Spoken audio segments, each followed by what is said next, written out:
Good morning, everybody. Thanks very much. Welcome to our first Public Policy Forum for 2011. My name is John Phillimore. For those of you who don't know me, I'm the Executive Director of the John Curtin Institute of Public Policy. Please turn off your mobile phones. I haven't got that problem this morning. It just seems to have conked out, so therefore I have no problem with it, but you people have to turn yours off or put them on to silent. Thanks very much. Of course, I'd like to begin by acknowledging the traditional owners of the Swan Coastal Plain, the Noongar people, and pay our respects to their elders past and present. The JCIPP is very pleased and proud to be able to bring you nationally renowned and influential speakers addressing public policy issues of national importance, and of course today is no exception, with Senator Chris Evans as our first presenter for the year at one of our forums. We have an excellent lineup of speakers this year, both for our city-based breakfasts and lunches as well as our regular free seminars on the Bentley campus, so please keep a lookout and I'll give you some more details about upcoming events at the conclusion of this morning's breakfast.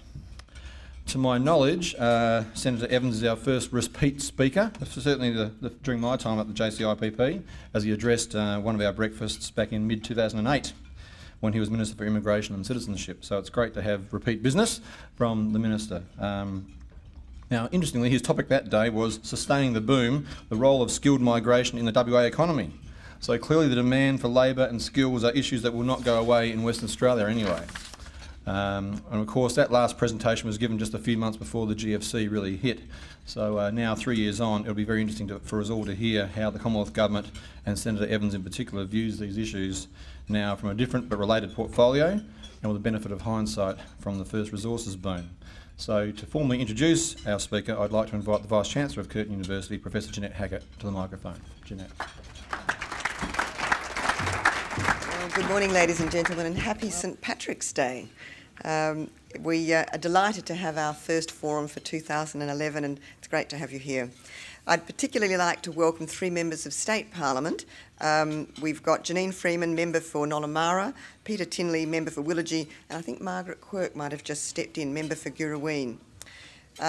We also welcome the managing directors of the various training colleges who are here this morning, and especially I welcome those that have come from regional Western Australia. It's great to have you here, and it's such an important relationship that the universities want to build with those colleges, so we look forward to even stronger relations. Curtin's always understood the importance of vocational training, and we have a long history of collaboration with those training colleges. And of course we work particularly on articulation pathways into our courses. The topic that our speaker, Senator Chris Evans, has chosen this morning is a very important one for Australia and for Western Australia in particular, and that is Skills for Australia, an industry and government partnership. I'm aware that most of the discussion in the media and in policy circles about skills normally relates to what government is doing to meet the pressing needs of industry, and that is reflected in the title of the Minister's speech this morning. But I would suggest that universities are also important partners in providing skills for Australia's future. As Western Australia's largest university, Curtin has a major role in developing the state's future workforce. We have now more than 10,000 graduates per year, so we have graduate completions of more than 10,000 a year, and this is a major contribution to the skills base in the nation. We are widely recognised for the practical and applied nature of our courses, which equip graduates with essential skills through exposure to industry and business. And this is also true of our research, which focuses on solving real-world problems for industry. Employers worldwide recognise that adaptability to change and having a commitment to lifelong learning are key attributes for a productive workforce. Curtin University recognises this in its graduate attributes. Curtin empowers its graduates to connect with employers and also to respond to community and government agendas. Our commitment to developing career-ready students is not an accident. It's part of our commitment to our students, industry, government and the broader community. To help achieve these outcomes, Curtin has established a nationally recognised Careers Centre, which has been rated by the Australian Association of Graduate Employers as one of the top 5 university career centres in Australia for the delivery of career services to employers, recruiters and graduates. The Curtin Careers Centre works collaboratively with faculty within the university to deliver employability skills into all courses. In particular, ensuring work-integrated learning opportunities are available in all courses is an ongoing priority. We also provide extensive extracurricular support for students' career development, and I'd love to give you some of the examples. We have an Experience Works program, and it places 700 students in not-for-credit work experience positions to assist them gain relevant industry experience.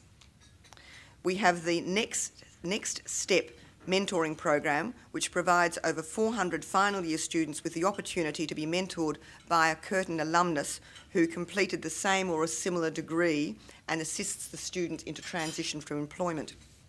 We have an internship program for international students, which assists this group to be productive employees either in Australia or the international workforce. And then, of course, there are the careers fairs, Curtin Careers Fairs. The Bentley Career Fair is the largest in Western Australia, with over 120 employer organisations attending. The career fairs promote engagement with employers and advertise graduate employment. They provide vocation, program information and part-time work for students. And the next one of these is at our Bentley campus on Wednesday, so if anybody's available, you should come and have a look. It's a great event. It's now my pleasure to introduce our speaker today. Prior to entering federal parliament, Chris Evans was the State Secretary of the Labor Party's WA branch, and before that was Secretary of the Firefighters Union in Western Australia. He was elected to federal parliament in 1993 and has served on many parliamentary committees. Before becoming a minister, he held several shadow ministries which have given him a broad knowledge of public policy. In October 2004, Senator Evans was also elected as the federal Labor leader in the Senate, becoming the leader of the government in the Senate in December 2007, when Labor was elected to government, and at that time he also became Minister for Immigration and Citizenship. In the Gillard government, he's the Minister for Tertiary Education, Skills, Jobs and Workplace Relations. And so obviously it's an enormous amount of contact that the universities have with him within his portfolio. I must say it's great to have such a knowledgeable and approachable West Australian looking after these portfolios, and it's such an area of crucial concern to the universities, so we're delighted to have a West Australian minister. Chris is a very keen rugby union supporter, and he also says that he's a stubbornly loyal Dockers supporter, so good luck in 2011 to the Dockers, Senator. Ladies and gentlemen, please join me in welcoming Senator Chris Evans.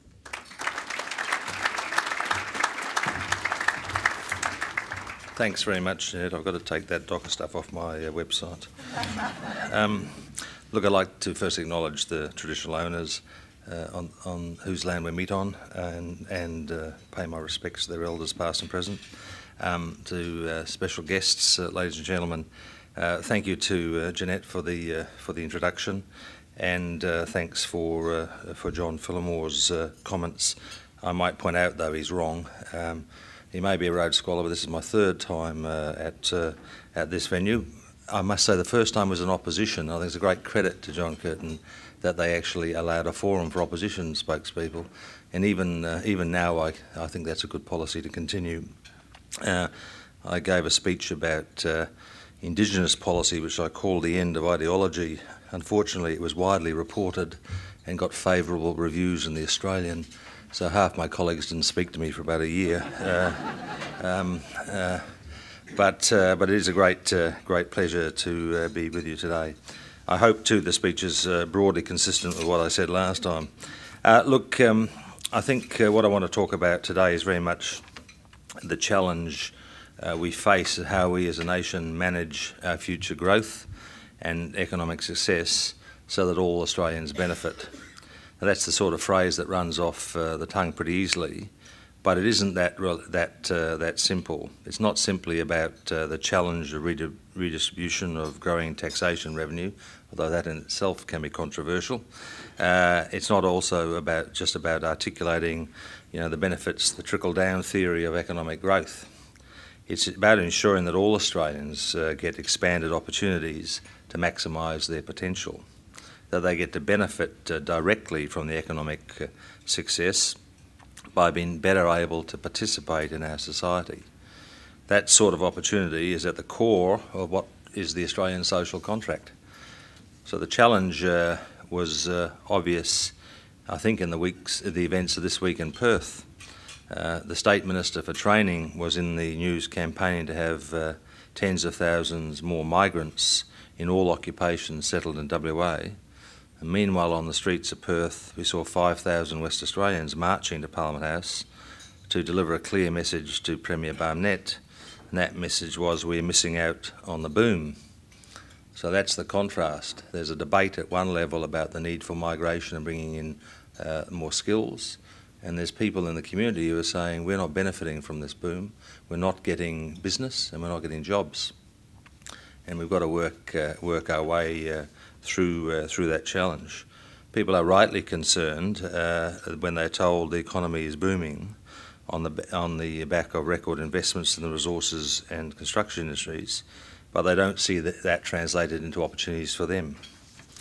Many West Australians will tell you that for those workers who are not in jobs directly relating to mining and construction, the last boom just meant higher rents and increased cost of living, not new opportunities to increase their skills and take higher paying jobs. People in the public service, people working for private industry not benefiting from the boom. And many small and medium businesses will tell you that they carried the investment of training skilled workers only to have them stolen by big companies offering high salaries which they simply could not match. And an examination of the training commitment of some of those companies is not pretty. So this is what I think has led to frustration and resentment in our community, and as I say, was represented in what we saw this week. I also think it was what brought down the Carpenter Labor government, and I think it's the reason why the Premier can't bring himself to utter the word boom. He understands the politics of that. There's no denying that our economy is growing and that there's an increasing demand for skilled workers, and this will only get stronger. The government's very much aware of that. But on a daily basis, I'm told that the only answer to this skills crisis is to import more and more workers from overseas to meet that demand. Rarely does anyone come to me and say, can you help us train more Australian workers? The focus is always on bringing in overseas workers. I did a press conference earlier in the week about training and education initiatives. 90% of the questions were about immigration. So it's not limited to business, it's part of the whole media debate as well. Now, as a former immigration minister, as John said, I'm very aware of the important role skilled migration plays in supplementing our local workforce. I'm a big defender of both permanent and temporary skilled migration.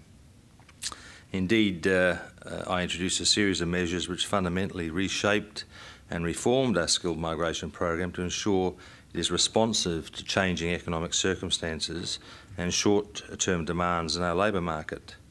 And I think it's worth noting that those changes see a much greater proportion of skilled migrants coming to this country, settling in WA, coming in with skills that the expanding economy needs. But skilled migration should only be a tool used to meet demand for skills not available in the economy. And the Australian community will only support those migration programs if they think that Australians are actually getting priority access to the opportunities available in the economy. They want to know that Australians are getting the chance to benefit and to get priority.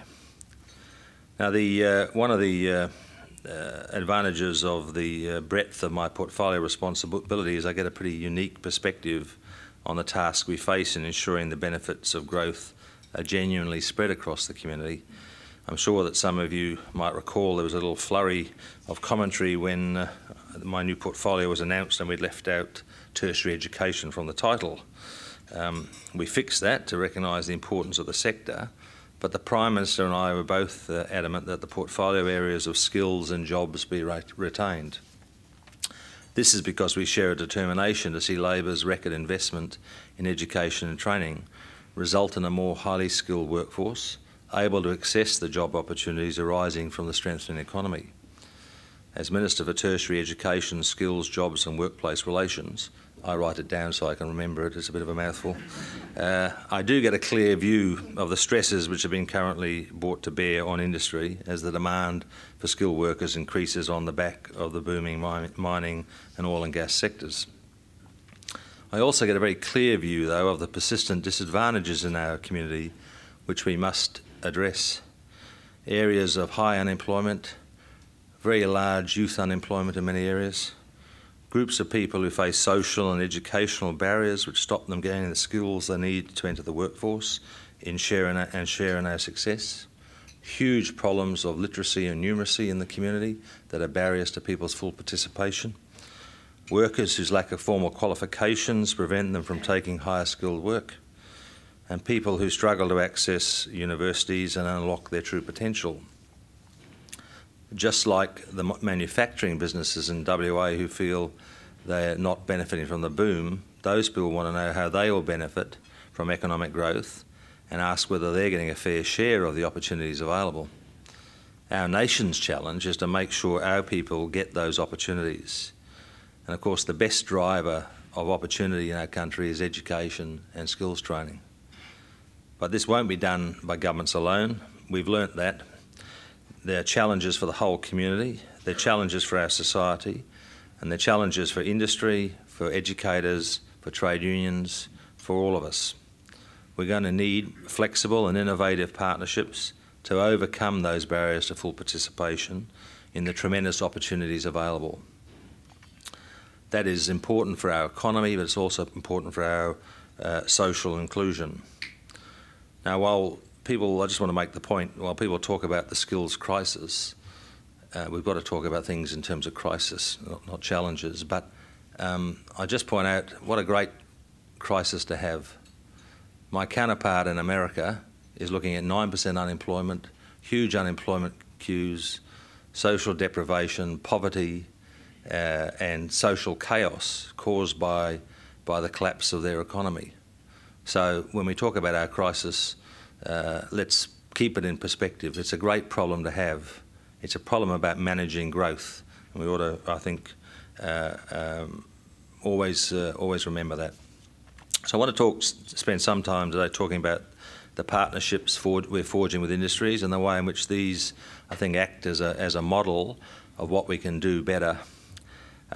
This week, as I say, I released the government's response to the National Resources Sector Employment Task Force, which was a very important bit of work done by Gary Gray, my ministerial colleague, about how to meet the skills needs of more than 75 major resource projects scheduled to commence in Australia within the next 5 years.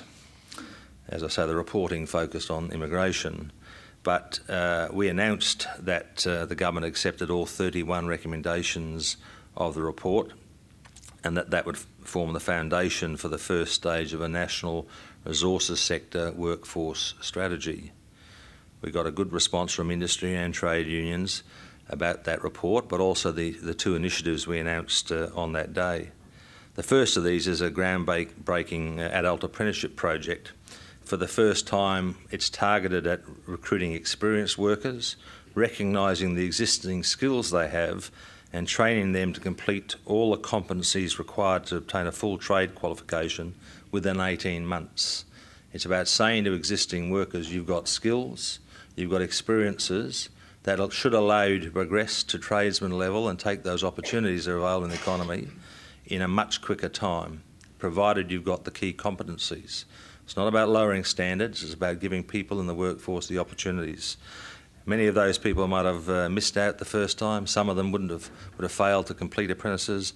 Others have been working as trades assistants or in other jobs in the industry. They've got skills, and this project's about making sure that those employees and workers from across Australia are recruited into resources sector and construction sector jobs. It's a $4 million project. The reason I signed up, putting $2 million of department money into it, is because the industry were putting $2 million of money into it, and they were guaranteeing jobs for those who came out of the program. So a real commitment from industry, partnering to address some of their real challenges. And I think I'm hopeful it'll be successful. Part of the partnership is Polytechnic West here. I'm just not mentioning it just because Wayne Collier is sitting on my table, but part of their role will be to provide the training support to make sure these people get that opportunity, and we get the tradespeople we need. As I say, it's a groundbreaking initiative, and I think it offers a great deal of hope for the future. I think I just make the note, of course, that it's not replacing any other training we're doing. The current systems are not impacted by this. This is, if you like, over the top. And it builds on what is a record number of Australian people in apprenticeships and traineeships.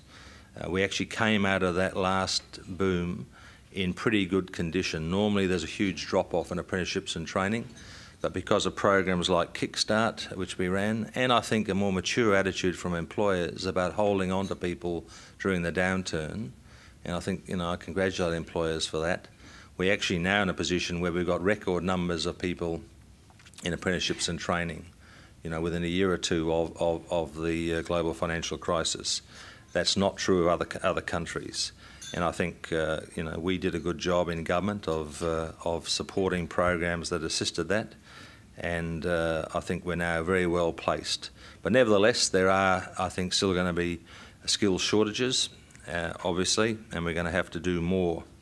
Part of what we announced the other day is to make sure we're continually looking for ways of adding to the skills in our economy. There's also recently been a report on the apprenticeship system. We've got a very strong apprenticeship system. It is well regarded internationally, and I get a lot of approaches from other countries about how they might access our apprenticeship and vet systems. But it's also the case, I think, that it can be inflexible. It can be slow in responding to industry needs, and some of the concepts that underpin it are a bit old-fashioned. Some of them are designed on a model that suited an earlier age. So we've got to, in my view, keep the best aspects but continue to reform the system. And we're going to consider a range of options to reform the system, including targeted incentive payments, work-based training initiatives and competency-based progressions in a bid to improve completion rates. Our completion rates for apprenticeships are appalling, apprenticeships and traineeships, and we need to address the causes of that and do better. Otherwise we're wasting the investment, but we're also wasting the potential of those people who should have been completing their apprenticeship or traineeship. The other key initiative we announced the other day was the National Resource Sector, the Critical Skills Investment Fund, which is a key part of the government's productivity and participation agendas. And under the scheme, the Australian government is providing competitive grant funding of $200 million over 4 years. I made sure Keith Spence, a good West Aussie with a background in resources, is chairing that. He's also chair of the WA State Training Board, so that we've got someone heading it who's got a real understanding of the needs of industry and a real understanding of the needs of Western Australia. Now, it targets resources, construction, infrastructure and renewable energy sectors, and the fund will encourage small, medium and large enterprises to work in partnership with training organisations, recruitment services and local business organisations to meet local workforce needs. It's a new approach which seeks to train Australians to meet the increasing demands for skilled labour. The fund will upskill existing workers as well as new workers to try and make sure those opportunities that exist in the economy can be taken advantage of. And Keith already tells me that he's had very serious engagement from industry, very serious engagement from regional industry, and a lot of enthusiasm about how they will be able to partner with the government's funding on these projects to put people into real skilled jobs where we need them. And I think it's quite an exciting initiative, and I'm hopeful that it'll deliver strong results for it. One of the points Keith made at the presentation, which I think is a really strong one, is that training can provide short-term solutions to our skills needs. There's a bit of a sense that immigration is the short-term solution and education and skills training is a long-term solution. And that's not right. We can do more and much better on short-term skills training responses to meet the emerging needs. And I think it's a bit of a cop-out by many to go for the easy option rather than focus in on those initiatives. One of the other things that I wanted to mention is, many of you around here know this, but there's a great misconception in the Australian community that the growth in mining is somehow driven by an increase in low-skilled jobs.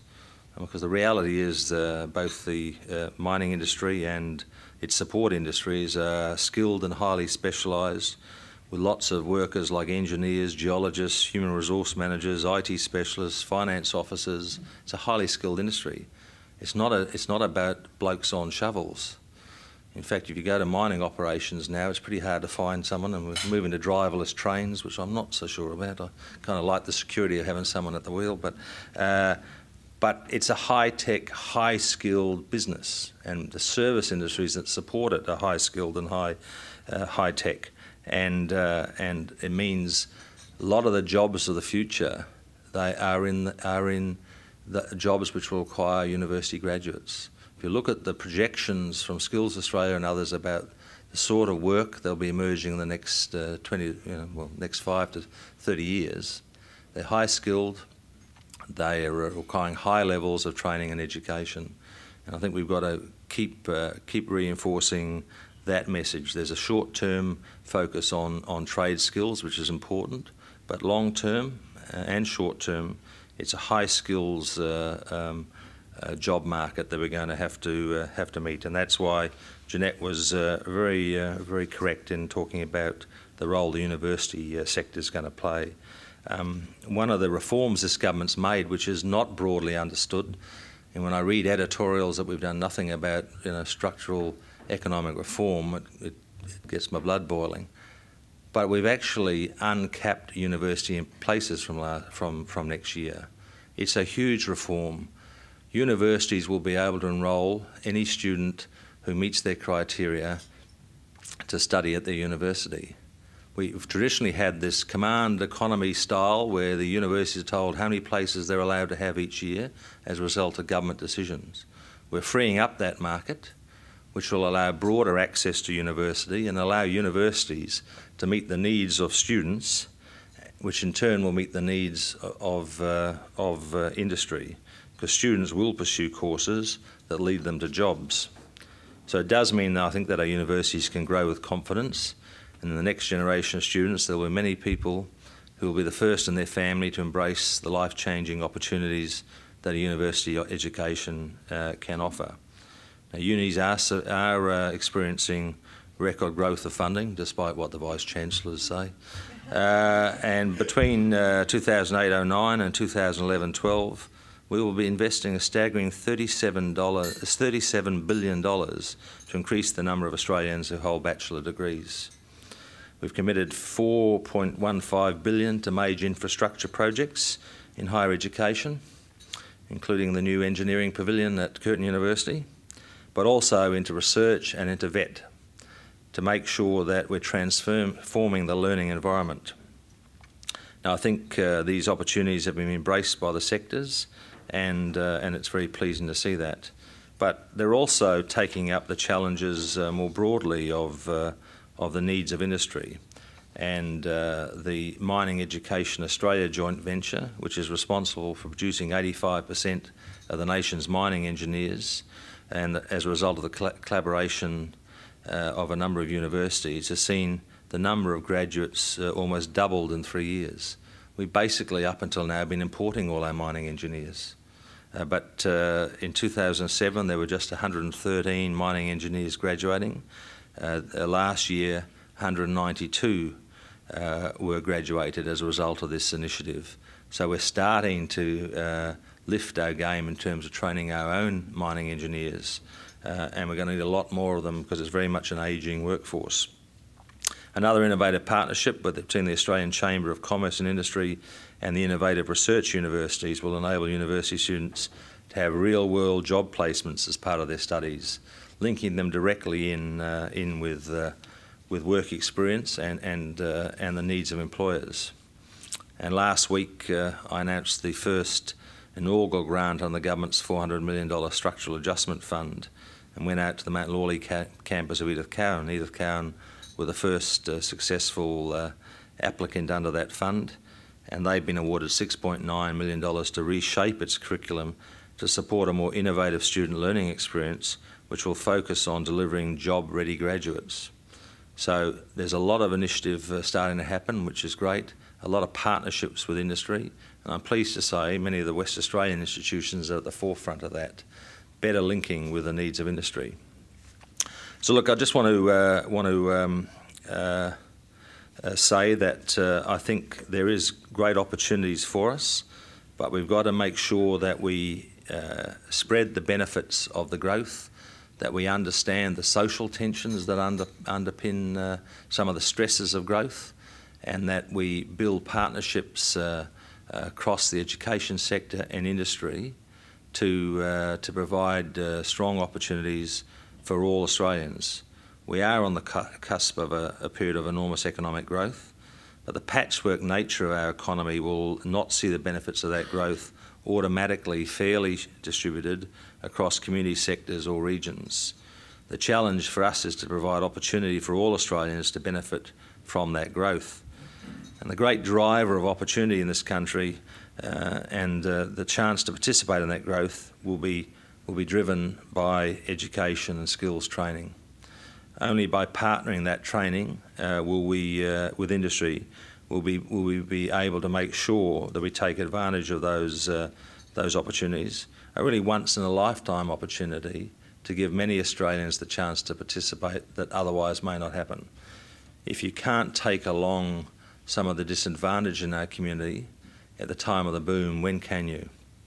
And I remind people that opportunities for young people in communities like Kwinana, very close to where we are now, are not great. Unemployment's at 10.6%, youth unemployment is much higher, and those rates are double the national unemployment rates. I know many of the young unemployed people in Kwinana are not necessarily currently equipped to fill highly specialised, highly skilled jobs in the resource and construction industry, but they deserve the opportunity to access entry-level jobs and build a skill set which will allow them to share in our economic success. If we are serious about sharing the benefits of the next boom, we must be serious about removing the barriers which stop those young people in Kwinana getting a start. And industry has to understand their social obligation to make sure that happens. Industry has to make its contribution to ensure that we take everyone along and that everyone gets opportunities from the growth that's occurring. It's not good enough to say, I need a specialised oil rig worker and that's the end of my social obligation, if the only ones to benefit from that are the specialist oil rig worker. So we've got to make sure that the Australian Social Compact is honoured in the way we manage the boom, and that means a huge contribution from the development of education and skills training, and it means an absolute necessity for stronger links between industry and that education and training sector, because industry rightly demand people with the skills they need. So we've got to make sure the education sector is turning those people out. But we've also got to make sure that Australians get the opportunity to develop those skills, get access to the training, and get those opportunities to participate in the boom. That's absolutely central to Australia's economic success, but also to our social cohesion. And I think those of us who saw some of the debates of the last election about population and migration would understand that if we don't do that, the debate and the attitudes in Australia can be quite negative. So we've got to really work at this, and as I say, the education and training sector I think is the key in partnering with industry to make sure we're giving everyone an opportunity to take advantage of the economic growth and take advantage of the opportunity to develop their skills and access the opportunities that come with it. So thank you very much for the opportunity, and I'm happy to take some questions. Thank you very much.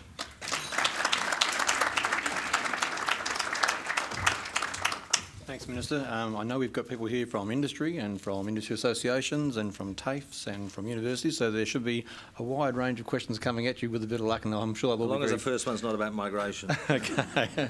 So, have we got any questions? We've got one down here and then one up there. We also have microphones, so just hang on. Thank you. Good morning, Senator Evans. I'm Julie Howell. I'm the head of the Curtin Careers Centre.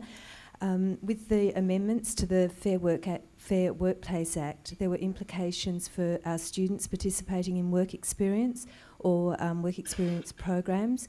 When CICA, the Career Industry Council of Australia, contacted the department and your office, we were told there'd be some guidelines, and these are the students who need to gain the skills and the opportunities you've just been talking about. So I suppose I'm being a bit sneaky and taking the opportunity to ask when those guidelines and clarification will be available. Thank you for the question. I'll be frank, the answer is I don't know, but I'm happy to find out for you. I've heard all sorts of claims made about the Fair Work Act's restrictions. I don't know that some of those claims are right, but certainly we're very committed to providing more work opportunities and experiences for people as they go through their courses. But I'm happy to we'll get your details and happy to get back to you. But the answer, so I don't know the answer, but I'll happy to get it for you. Yes, good morning, Minister. My name's Ian Fairney, and the badge I'm wearing says Mures Gold Collegians Association. You'll be aware that, yes, you know the name. Your Senate colleague, Chris Back, has been engaging you in some conversations, and I know from reading the Hansard that you are aware, as people in your department are, that there's a shortfall of about 60,000 university graduates in agribusiness in Australia. It's an area that if it was in the mining industry, we'd be having headlines and marches and so on. But there's something about agriculture that people seem to think if you ignore it, it might go away. But we've got an issue, of course, in food security and all sorts of other things coming up that make this sufficiently important that in Canberra, in the 11th of May, there's to be an agribusiness leaders convocation at which you will be invited to come. I know it's budget week, but it'll be on a Thursday afternoon, and we hope you'll be able to be there.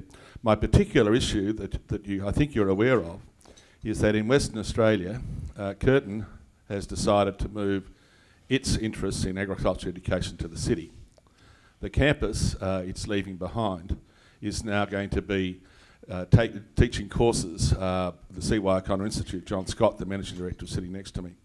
I know he's particularly anxious to get those going, but of course his institute doesn't qualify for the funding for teaching tertiary level courses. That's available to universities.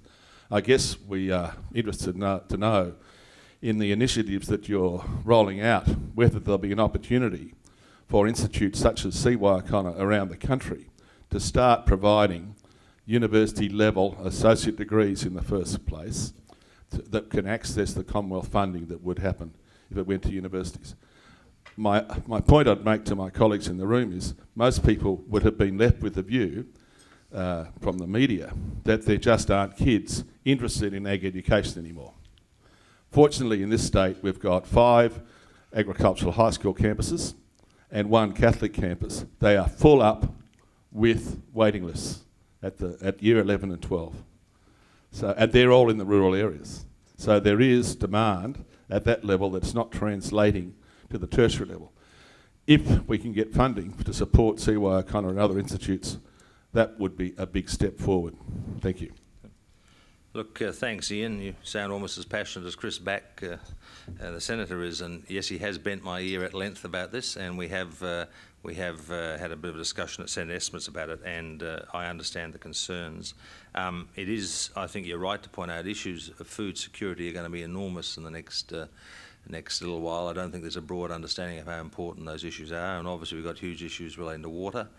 And the future of our agricultural industries is going to be vital, as always. I am pleased to see there's that strong interest in agribusiness, and we do need to try and meet that demand. In terms of your specific request about funding, I'm happy to look at the detail of C.Y. O'Connor and its plans. But I say a couple of things about that. First of all, we're in the process of taking the cap off university places, which is actually seeing many universities be more aggressive in recruiting students from rural and regional areas. in order to meet, one, their lower SES targets, and two, to access students they haven't traditionally accessed. So there is a lot of activity going on in looking more broadly at students from rural and regional backgrounds. I might also say, though, that at a time when we're taking the cap off universities, I do want to be very careful to monitor that growth and to make sure that it's sustainable. And I'm a bit risk adverse to taking the cap off for TAFE and other providers at the same time. I think we've got to manage this growth and make sure it's sustainable. And we learnt from what happened in international education in this country that not necessarily did people adopt sustainable business models. So I'm not jumping at the opportunity to provide more places for other providers to move into the university or the tertiary sector, because we're in this position where there's an enormous amount of change occurring and a lot of growth about to occur. But I have spoken to Jeanette about their regional campuses and their commitment to that. And one of the things she and other Vice-Chancellors put to me, of course, that you've actually got to follow student choice. And a lot of people are arguing with me about let's have more courses in rural and regional areas, find that they then don't have the students there because they'd rather go to another university or to the city to study. So we've also got to be mindful of what the student choices are. But in terms of your point about demand for agribusiness, I know that's right, and we do need to try and meet that demand better, and we do need to make sure we're providing the courses and the locations that work for people. And it's not just about saying, let's build a campus here because it suits the local region. I know there are huge economic benefits, and I'm not saying, you know, I'm certainly not opposed to rural and regional campuses. They're very important to us. But we've also got to, you know, realise that students are consumers who look to consume services and make the individual decisions, and we've got to be responsive to that. But I'm happy to talk to you at some stage about the particular CY O'Connor propositions, and I already had a conversation with the State Minister, Elizabeth Constable, about those issues and the future of the School of Mines. And I've also made it very clear to the Vice-Chancellor that I have a keen interest in the success of the Kalgoorlie School of Mines, and that's a bipartisan position, and she's very committed to it as well. Thank you. James Trevelyan, the University of Western Australia. Minister, I'd like to start by drawing your attention to an appallingly high failure rate in major Australian engineering projects. According to recent reports, 10 to 20% of major capital plant expansion projects are complete write-offs. And you only have to look at the Budari Iron, the Ravensthorpe Nickel, to see two large examples which just represent the tip of the iceberg. About 50% of our major engineering projects require major modifications in order to work at all. 70% fail to meet their design requirements. Now, we have a record in Australia for having higher costs than all of our competitors. Even compared to Norway, the costs of operations in our oil and gas sector are 15 to 20% higher. We have a worse record for safety, and we have the worst record in the industrialised world for completing projects on time. At the same time, we've seen student-staff ratios in engineering schools almost double over the last 20 years. Even in the last few years, they've gone from somewhere around 17 staff members per student to around about 30 today. What we're seeing is not only an engineering skills shortage in terms of numbers of graduates, or numbers of engineers, I should say, but also a severe problem with quality. Now, the work that we've done at UWA has clearly shown that even during the last so-called skills shortage, there was no shortage of engineering graduates in Australia. There were plenty of graduates available to meet the demand. The problem is in the industrial training of those graduates, which requires 3 to 4 years. And because of this long training period, it's very, very difficult for companies to take on graduates, which represents a substantial investment at a time when the economic conditions are obviously heading south. So I just want to draw this problem to your attention and ask whether you're aware of it and what plans you have to do something about it. Well, look, it's a series of issues you raise. I'm not sure I'd want to test a couple of the propositions that you've put. I'm not sure that we were overtraining in terms of engineers and having excessive graduates in many of the fields that they're required in. It's certainly not the evidence given to me, and it's not reflected in terms of migration applications, etc. But it is the case that I think there's been a tendency for vacancies in some of these areas as companies let people go during downturns. And I think there has to be a more mature attitude among our employers to try and hold on to their skills. I had a brother-in-law as a geophysicist, and the moment the economy's turned down a bit the last time, you know, he got laid off and ended up running a very small business, wasting those skills. And of course, within a year or so, industries, you know, screaming they're short of labour. I think we do have to take a longer term view. I think major companies need to take a longer term view. But some of the things you raise, I wasn't aware of. But certainly, we do need to make sure we've got quality graduates, and I share your concern about teaching ratios. I think we have seen a major problem emerge across disciplines about teaching ratios, and I share your concerns about that, and it's something I'm looking to talk to universities about. We're keen to support universities expanding. We're keen to give more people access, but I'm not at all interested in lowering quality, and we've got to make sure we don't lower quality while we do it. And we've got to make sure that the graduates we're turning out have the skills that industry needs. Thank you, Senator Evans. Rod Slater. I'm the chair of the Australian Trades College, and I'm warned by what I hear from you today about the importance of focusing on skills training rather than importing more and more migrants. I'm from a migrant family myself, and I'm very pleased that my parents brought me here as a schoolboy, but I do recognise the importance that we train from within as our first choice. And I note that you commented on the attrition rate for people that go into skills training. And I think it's around about 48%, unless I'm mistaken, in the first year. And I think the reason for that, or one of the reasons for that, is that they go from a 100% educational-based environment to a 100% work-based environment, and they're not well equipped for that transition, and they find it too hard, and it's easier to give up than continue. With respect to what we do in the Australian Trades College, is that we take students in year 11 and 12 of high school, and we take them for work hours, not school hours, and we expose them to their final 2 years of high school, at the same time doing the first year of their trade apprenticeship in a school-based apprenticeship. A seamless transition of the workplace, and we can proudly say that 98% of our students that complete year 12 go into full-time employment in their chosen trade with success. The problem is we are just a dot in the ocean, a very big ocean.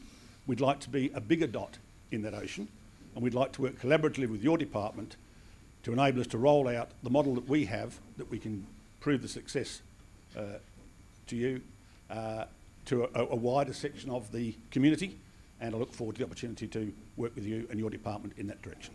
Thank you, sir. Thanks, Roddy. I know we had a brief chat at the launch of the Polytechnic West Auto Apprenticeship Centre a couple of weeks ago. Look, you make an important point about the transitions, which I think we've got to get right. And as you know, we're investing an awful lot in trade centres at schools, trade training centres, and into trade cadetships to try and equip students better for that transition. But as the apprenticeship report Jim McDowell brought down a couple of weeks ago showed, there's a complex range of reasons why we have high attrition rates. The confusion between apprenticeships and traineeships that occurred over the last 10 years has clouded that picture.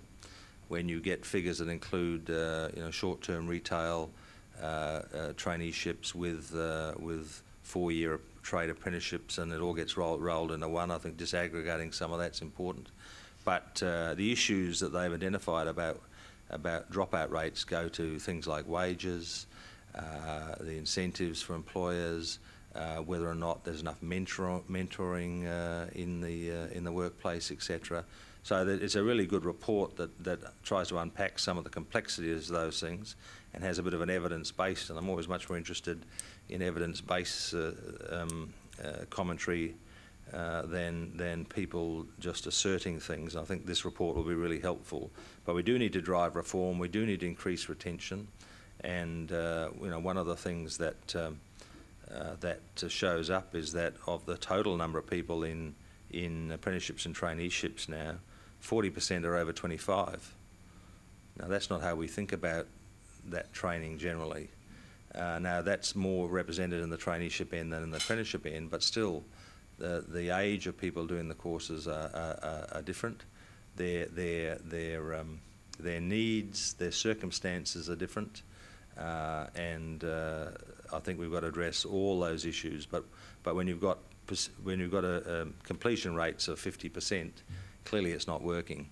Clearly we've got to do it better than we're doing it, and we're wasting that potential, we're wasting that investment, and we wouldn't accept that sort of success rate in any other business, but we've been accepting it in the apprenticeship and traineeship business, and we've just got to fix that. Yeah. Good morning, Minister. My name is Steve Hall. I'm the Director of the Western Australian School of Mines within Curtin University, and also the Chair of the Board of Mining and Education Australia. I didn't know you were here when I made that earlier comment. No, so I thought I should at least acknowledge the comments you made in regards to both of those. My sort of request or question is really around international student visas and the turnaround times and the flexibility within them, because we are seeing increased demands for what I call smaller bites of the skills and mining expertise here in WA. And again, if we can get, as I say, flexibility and fast turnaround, we can really build on what is a centre of excellence here in WA and really compete internationally with other jurisdictions, of course, that are trying to get those students into their mining schools, or those mining schools that remain. Thank you. Look, thanks for that. And as you know, there's a review of the student visa system being conducted by Michael Knight at the request of myself and the Immigration Minister, Chris Bowen, and that should help in clarifying some of those issues. I must say, though, that I don't automatically accept the complaints about visa processing times, and I don't necessarily accept that they ought to be absolutely fast. We have security issues, we have integrity issues, and we should not compromise on those. And yes, immigration has to deliver visas as quickly as possible, but not at the expense of integrity. And if you saw the fraud rates out of India in the student populations, when you had fraud rates in one area of 99%, if you had fraud rates in Nepal of something over 80%, I'm not going to support giving you faster visas if you're just increasing the speed of fraud. So yes, we've got to deliver a good product and quick turnaround. Yes, we have to be internationally competitive, but we also have to maintain integrity. And the moment after we cleaned up our visa system of processing in India, Britain got a flood of applications. People went through that door. 2 months later, Britain closed off taking student visas. We have to maintain a high-quality education sector. We have to maintain a system with visa integrity, and we've got to get the balances right, but we can't compromise on integrity in terms of the standard of student or the visa processing. And so, yes, the Michael Knight inquiry should help address some of those issues, but I just warn people that there are costs if one doesn't make sure the integrity measures are there, including to institutions who get students who are not capable of delivering because they don't have the standards claimed or the qualifications claimed. So just make a note that many of the complaints would be louder if integrity concerns weren't addressed. One of the issues we've been doing some work on is the interstate versus interstate migration. Basically, nobody seems to come to Western Australia. Most of Western Australia's growth in the population and the workforce is through immigration or through natural increase in terms of population. Very few come across the Nullarbor. So, as a fellow West Australian, is there? I mean, I know there's a migration or internal sort of assistance scheme to try and get workers to move where the jobs are, and that's only had a sort of slow uptake. Is there anything intrinsic in why people aren't coming here, or is there anything that government can do? Well, we're obviously a well-kept secret, except to POMs and South Africans. and as a Welsh migrant myself, the second most important Welsh person in the government. And I've got a Welsh staffer who describes himself as the third most important Welsh person in the government. Look, it's been a problem for many years, and I don't know why. And to be fair, successive governments of both persuasions have run campaigns and programs, and they've largely been pretty unsuccessful. You know, I wouldn't choose to live anywhere else, but I think certainly we've just failed in that. Although when I think I'm doing the trip twice this week, you know, back and forth 5 hours. There is some, I do have some sympathy for people complaining about us being a long way away, but it is the reality. It's a good question, but we haven't found the answer. Obviously, part of that's changing with fly-in, fly-out out of places like Melbourne, etc. But that's only part of the solution and not necessarily the best solution. As I say, the way the migration program has been changed to put higher emphasis on high skills and employer sponsorship, we are seeing a greater intake of overseas migration, or the share coming to Western Australia. And unlike South Australia, we don't lose them. South Australia gets them and then they move. We actually hold on to them. It's been a problem for years, and I don't know what the answer is, and no one seems to have found it. Good morning, Senator. I'm the Managing Director of Great Southern Institute in the Great Southern, which is near the new and emerging mines in Grange and Quantum.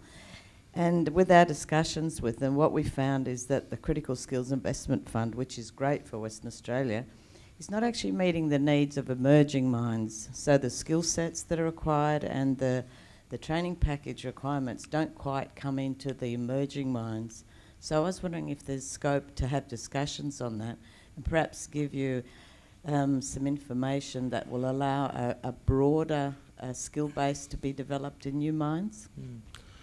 Well, that surprises me, because we certainly made the guidelines for the fund, which we've released publicly now, very broad, and it is designed to meet those emerging skills needs. So I'd be disappointed if they don't meet the needs of new mines. But I think the best thing I'll organise for you to have a chat to Keith Spence about that, because that's his job to make sure that we get the projects that meet those needs. So if there's a problem, we'd be happy to address it. But I'll dob Keith in, because he's chairing the board and they're approving the applications, and they're open now, and they're open for the next 3 or 4 weeks, and then they'll be looking to get projects started. So we wouldn't want to have you excluded. So I think if you have a conversation with him, we might be able to address the problem if there is one.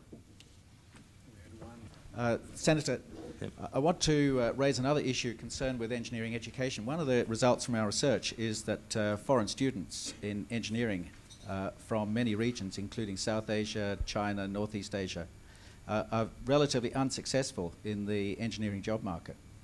And although we've only got a very limited amount of evidence, it seems that one of the problems is that people from these regions very often get their first jobs through family connections and introductions, and very often don't have that family support system in place here, and they're certainly not receiving any training in job-seeking techniques. I think Bob Birrell has also drawn attention to this general issue that training in engineering or Australian qualifications very often don't equip people with the same level of skills as, for example, foreign qualifications, whereby people come in with foreign qualifications from overseas, of course, do have job experience. They have to have that to get skilled migration. But in general, our own graduates are not as successful as people with foreign qualifications in the job market. I wonder if you comment on these issues. Yep. I think it's fair to say I have some fundamental disagreements with Bob Birrell on occasions, I don't necessarily start from the same point he starts from, because I think some of the sentiments seem to support anti-migration views. And sometimes, be careful how I say this, sometimes the evidence used is perhaps not as fulsome as it might be in my view. But what I would say is that all the feedback we've had from employers on these issues is largely focused on English skills.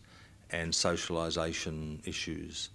And I think one of the great failings during the growth in international education, and I apologise to those in the room I'm going to give a whack to now, has been the lack of attention to the standard of English training given to those people. And that has, one, hindered their immersion in Australian society and taking advantage of the opportunities of living here. 2, I think it's impacted on their education. And 3, has impacted on their employability. And for instance, we have more accounting graduates than any other discipline in this country from overseas student source, and very few of them get jobs with the major accountancy firms. But when you talk to the major accountancy firms, they generally say to you they're good accountants, but they can't do the client interaction. The level of English skills is wanting, and it just doesn't work for us. And they'd like to employ them, but they find the English skills a real issue, which is why the accountancy associations have recently lifted their requirements on the English language testing. But I think we fundamentally have to make sure one of the key reasons students buy an education in Australia is for the quality of the education, but also the capacity to improve their English and make themselves marketable internationally. And we fail them if we don't give them good English language skills as part of that. And I don't think our record on that has been as good as it should be. I'm not sure about engineering, but I certainly know accountancy and a range of other areas. We haven't done well enough at equipping them with good enough English. And I think we have an obligation to do that, because that's part of what they're buying. And I think it's the feedback loop is starting to hurt the international education industry in Australia as people get that message. So it's important we lift the game. Good morning, Minister. My name is John Scott. I'm the Managing Director of C.Y. O'Connor Institute, and I guess I should declare the interest of our institute in developing as a dual sector institution. There are a growing number of TAFE institutes around Australia who are offering higher education programs. And to my research, I understand that 2 of them are already in receipt of Commonwealth-supported places, where they have been able to demonstrate that their programs are addressing critical skill shortage areas. Notwithstanding your caution about managing the access to Commonwealth-supported places for non-university providers of higher education, would you consider that a reasonable proposition where a TAFE institute can demonstrate a program is addressing a national skill shortage, that they may be considered, albeit perhaps as a special case basis in the example that Ian cited, where we're clearly focusing on an area such as agribusiness? Would you not consider it a reasonable proposition that institutes in that circumstance be considered for CSPs? I think I sort of made it fairly clear that you've got a bit of a hurdle to get over in me. Being really frank with you, I do want to make sure that growth is sustainable, that standards are maintained, and that we don't get undesirable developments like we got in international education. And we've got to maintain the integrity of our systems. Having said that, I'm a big supporter of dual provision.